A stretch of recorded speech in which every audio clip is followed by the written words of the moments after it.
Marwar bulletin देखने वाले सभी दर्शकों को चंद्रमोहन कल्ला का नमस्कार, राम राम ने खम्मा गणिसा। आज के समाचारों में हो चुका है आगाज रण का, युग बदलने की तैयारी है, इतिहास वही बनाएगा जिसका संघर्ष जारी है। जी हाँ, कुछ इसी अंदाज में जोधपुर में कांग्रेस के प्रत्याशी कर्ण सिंह उचेड़ा सुबह से लेकर रात तक जिस तरह से जनसंपर्क कर रहे हैं, ये आभास होने लगा है कि इस बार गत 2 लोकसभा चुनावों की तरह गजेंद्र सिंह शेखावत के सामने खुला मैदान नहीं है, बल्कि जोधपुर की सीट भारतीय जनता पार्टी के हाथ से खिसकती नजर आ रही है। उसका बड़ा कारण ये है कि एक तो गजेंद्र सिंह शेखावत के विरुद्ध उनकी बिरादरी राजपूत समाज आज पूरी तरह से भारतीय जनता पार्टी के विरोध में जाकर के खड़ा हो गया है।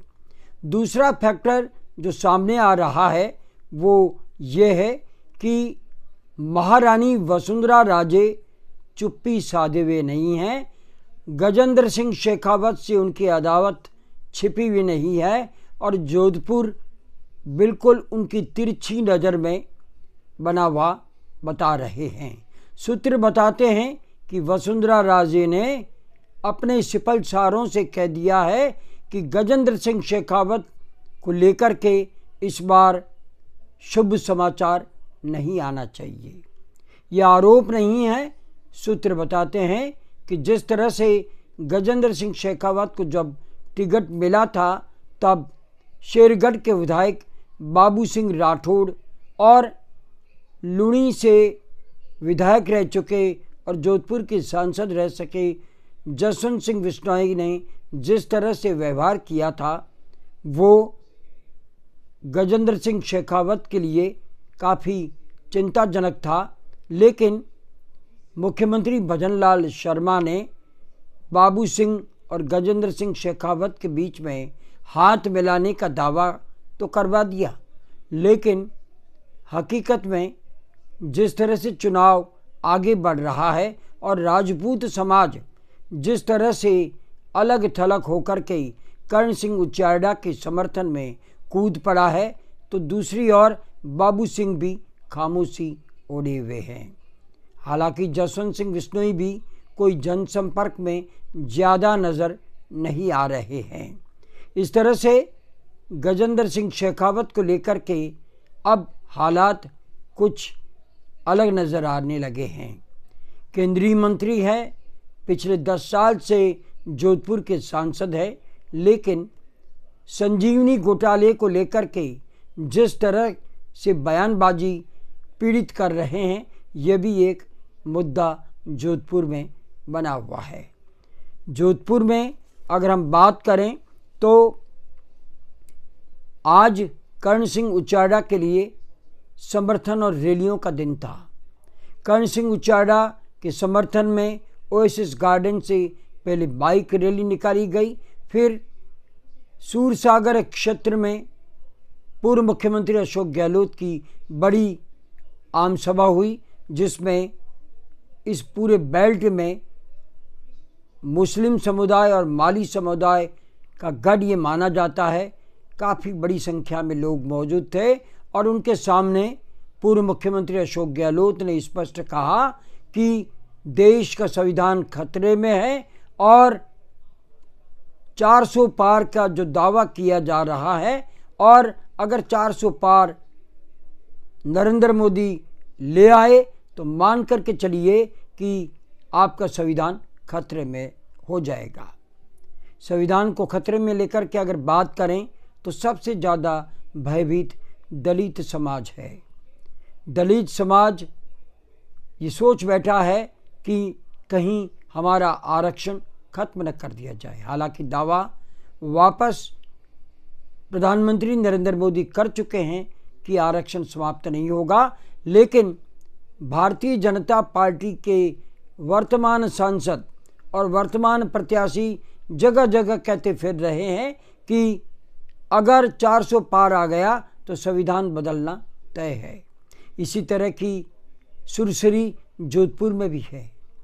जोधपुर में अगर हम बात करें तो आज अशोक गहलोत ने जमकर के कर्ण सिंह उचाड़ा की पीठ थपथपाई और दावा किया कि लोकसभा में अगर कर्ण सिंह उचाड़ा जाते हैं तो जोधपुर को लेकर के वे बड़ी आवाज़ बन सकते हैं। अगर हम बात करें आज फिर वार्ड 49 के दक्षिण में कमला नेहरू नगर में जिस तरह से आज कांग्रेस के नेताओं ने कर्ण सिंह उचाड़ा के साथ में डोर टू डोर संपर्क किया, सभाएं की, नुक्कड़ सभाएं की, वहाँ पर भी भीड़ कुछ संकेत दे रही थी। जोधपुर में पहली बार देखा गया कि राजनीतिक लड़ाई में जातियों को घसीटना जाने लगा है। पहला वार था केंद्रीय मंत्री गजेंद्र सिंह शेखावत का और उन्होंने एक आम सभा में कह दिया कि कर्ण सिंह को एमपी बना दिया तो आपको शहजाद के पास जाना पड़ेगा। शहजाद सूरसागर विधानसभा क्षेत्र के कांग्रेस के प्रत्याशी थे, चुनाव हार गए थे और वर्तमान में कर्ण सिंह उचाड़ा के साथ में मुस्लिम बाहुल्य इलाकों में वे जनसंपर्क कर रहे हैं और जमकर के कर्ण सिंह उचाड़ा के साथ घूम रहे हैं और उन्हीं पे गजेंद्र सिंह शेखावत ने कटाक्ष कर दिया। वापस जवाब में एक आम सभा में कांग्रेस प्रत्याशी कर्ण सिंह उचाड़ा ने कहा कि महाराणा प्रताप का सेनापति मुस्लिम था, एक वोट के लिए गजेंद्र सिंह जी आप इतना क्यों गिर रहे हैं। बात उन्होंने कहा कि यहाँ तक पहुँच चुकी है, अगर शहजाद सूरसागर में हमारे साथ घूमता है तो शहजादी क्यों, मेरे घर तो परमिंदर भी आएगा, ब्राह्मण भी आएगा, सभी आएंगे, 36 कौम के लोग आएंगे, मेरा द्वार उनके लिए चुनाव जीतूं या नहीं जीतूं खुला रहेगा। एक शहजाद को लेकर के आप टिप्पणी ना करें। पहला मौका है जब जोधपुर में इस तरह की टीका टिप्पणी राजनीतिक माहौल में होने लगी है। अब हम अगर बात करें तो आज जिस तरह से देश में राजस्थान में जो मुद्दे हैं वो राम मंदिर और मोदी फैक्टर के बताए जा रहे हैं, लेकिन असली चेहरा पर्दे के पीछे का है और मतदाता मौन है।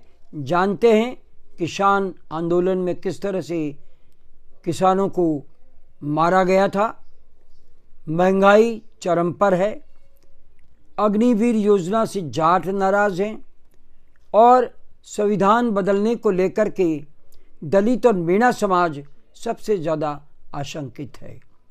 ये बात आज कांग्रेस के नेता मतदाताओं के दिलों तक पहुंचाने में कामयाब होते दिखाई दे रहे हैं। इस कारण से राजस्थान में जो क्लीन स्वीप का सपना भारतीय जनता पार्टी देख रही थी, इस बार कई सीटें कांटे की टक्कर में फंस करके रह गई है, जिसमें जोधपुर, बाड़मेर, जैसलमेर और जालोर के साथ में पाली भी शामिल है। आपको बता दें कि आज नागौर में पूर्व मुख्यमंत्री अशोक गहलोत ने हनुमान बेनीवाल के लिए जनसंपर्क किया, चुनावी सभा की और इस चुनावी सभा में उन्होंने कह दिया कि ज्योति मिर्धा के बर्ताव से आज बाबा नाथूराम मिर्धा की आत्मा जल रही होगी। इस तरह का कटाक्ष प्रधान जो हमारे कांग्रेस के नेता हैं वे अगर करते हैं तो इस बात का मायना होता है, लेकिन जिस तरह से हनुमान बेनीवाल और ज्योति मिर्धा के बीच में कांटे की टक्कर चल रही है, ये चुनाव परिणाम बताएगा कि इस बार क्या हनुमान बेनीवाल अपनी पिछली जीत को बरकरार रख पाएंगे या नहीं रख पाएंगे। दोस्तों, कल राज्य की 12 सीटों पर चुनाव है और 24,370 बूथों पर मतदान होगा। आप सभी को अपने मताधिकार का प्रयोग जरूर करना चाहिए। आप सभी एक एक वोट देने के लिए अपने बूथ पर जाएं और आपका वोट राष्ट्र निर्माण में भागीदार बनेगा, इसलिए वोट जरूर दें। वोट देना हमारा अधिकार है। साथियों, हिंदी पट्टी क्षेत्र में, जिसमें राजस्थान, हरियाणा और पंजाब आता है, हिमाचल प्रदेश आता है, वहाँ पर राजपूत समाज खुलकर के सड़कों पर आ चुका है। भारतीय जनता पार्टी के विरोध में प्रदर्शन कर रहा है और ये नारे लगा रहा है कि कमल का फूल हमारी भूल। ऐसा नारा वे राजपूत लगा रहे हैं जो कि भाजपा का वोट बैंक माना जाता है और यही हालात राजस्थान में है और यही हालात मारवाड़ में भी है। मारवाड़ का राजपूत भी पूरी तरह से भारतीय जनता पार्टी से एक तरह से कट चुका है। हालांकि कांग्रेस छोड़ करके भारतीय जनता पार्टी में गए राजपूत समाज के अध्यक्ष हनुमान खांगटा का कहना है कि हाँ, ये ज़रूर है कि पुरुषोत्तम रूपाला ने कुछ ऐसा कमेंट्स किया था, लेकिन उन्होंने माफ़ी मांग ली है। तो माफ़ी मांगने के बाद में ऐसा कोई मुद्दा रहा ही नहीं कि राजपूत समाज अलग बर्ताव करे। गजेंद्र सिंह शेखावत ने भी यही बात कही। तो फिर ऐसा क्यों कि राजपूत समाज सड़कों पर न केवल जोधपुर, न केवल राजस्थान, हरियाणा, पंजाब, हिमाचल प्रदेश और दिल्ली में सड़कों पर उतरा हुआ है। आपको ये बता दें कि आज पहले चरण के मतदान के दौरान भी और 26 अप्रैल को होने वाले मतदान के दौरान भी क्लीन स्वीप का सपना देख रही भारतीय जनता पार्टी को मोदी फैक्टर और राम मंदिर मुद्दे पर भरोसा है। लेकिन हकीकत ये है कि वर्तमान समय में जो आपके सामने सर्वे आ रहे हैं और राजनीतिक विश्लेषक बता रहे हैं, उस हिसाब से प्रदेश में बाड़मेर, जैसलमेर, जोधपुर और जालोर सिरोही की सीटें भारतीय जनता पार्टी हारने के कगार पर खड़ी है।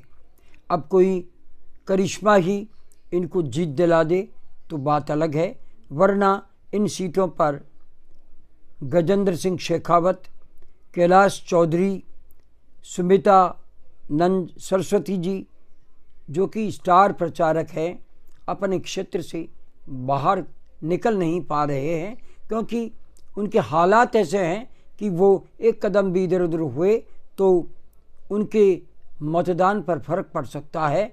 और इस बार गत लोकसभा चुनावों की तुलना में कांग्रेस मजबूत होकर के उभरी है, गठबंधन मजबूत होकर के संघर्ष कर रहा है।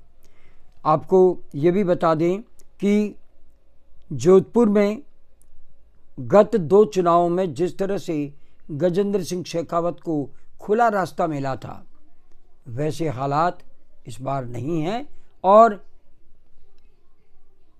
करण सिंह उचारडा जिस तरह से अपने चुनाव का प्रचार कर रहे हैं और जिस तरह से भीड़ उनकी ओर उमड़ रही है और जिस तरह के वो वक्तव्य दे रहे हैं, और सबसे बड़ी बात है कि बहुत लंबे समय बाद पहली बार जोधपुर शहर कांग्रेस, देहात कांग्रेस एकजुट होकर के करण सिंह उचारडा के पक्ष में उतरी है।